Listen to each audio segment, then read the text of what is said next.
ایک صاحب کو پیسوں کی ضرورت تھی، گھر کے لیے پیسوں کی اشد ضرورت تھی، بہت زیادہ ضرورت تھی پیسوں کی.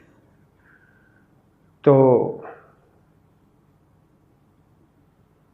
وہ بہت کوشش کی، سوال کر نہیں سکتا تھا، مانگنے کا مزاج تھا نہیں. یہ نفل بتا دیا اس کو کہ یہ نفل پڑھ اللہ سے مانگ، یہ نفل پڑھ اللہ سے مانگ. پڑھتا رہا، روتا رہا، 2 رکعت نماز نفل.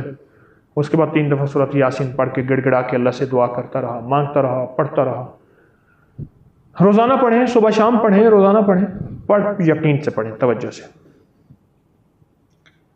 قدرت کا نظام دیکھیں، کچھ ہی مہینوں کے بعد اس کے بھائی نے کبوتر رکھے ہوئے تھے، کبوتر رکھے ہوئے تھے. وہ کبوتر بھی رکھتا تھا، خیال بھی نہیں رکھتا تھا. یہ بیچارہ ان کو دانہ ڈالتا تھا، کہہ رہے معصوم ہیں، بے زبان ہیں.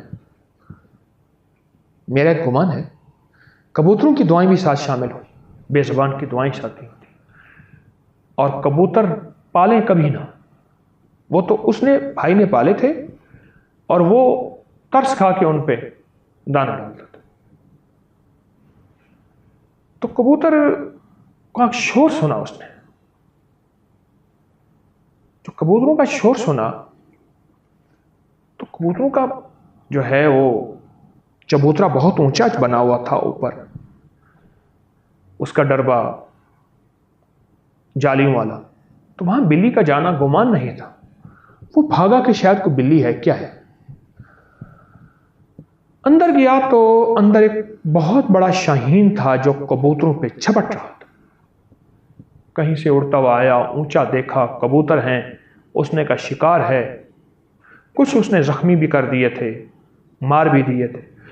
اس نے جا کے کیا کیا، وہ دروازہ تو کھلا ہوا ہوتا تھا، کبوتر اڑتے تھے اور پھر آ کے بیٹھ جاتے تھے. بلی کا وہاں جانے کا گمان ہی نہیں تھا. اس نے وہ بند کر دیا. اب بند کر کے اب کہنے لگا اس کو نکالوں کیسے. ایک دوست تھا، اس کو بلا کے لایا، وہ شکاری تھا. اس نے دیکھا، اس نے کہا وہ تو لاکھوں روپے کی چیز ہے، کہاں سے آئی؟ ایسے آ گئے. کہا تیری تو قسمت ہے.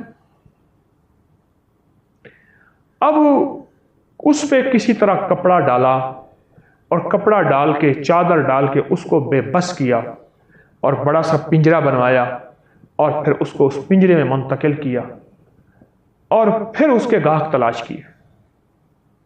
یہ بات ہے کوئی غالباً 30-32 سال پرانی.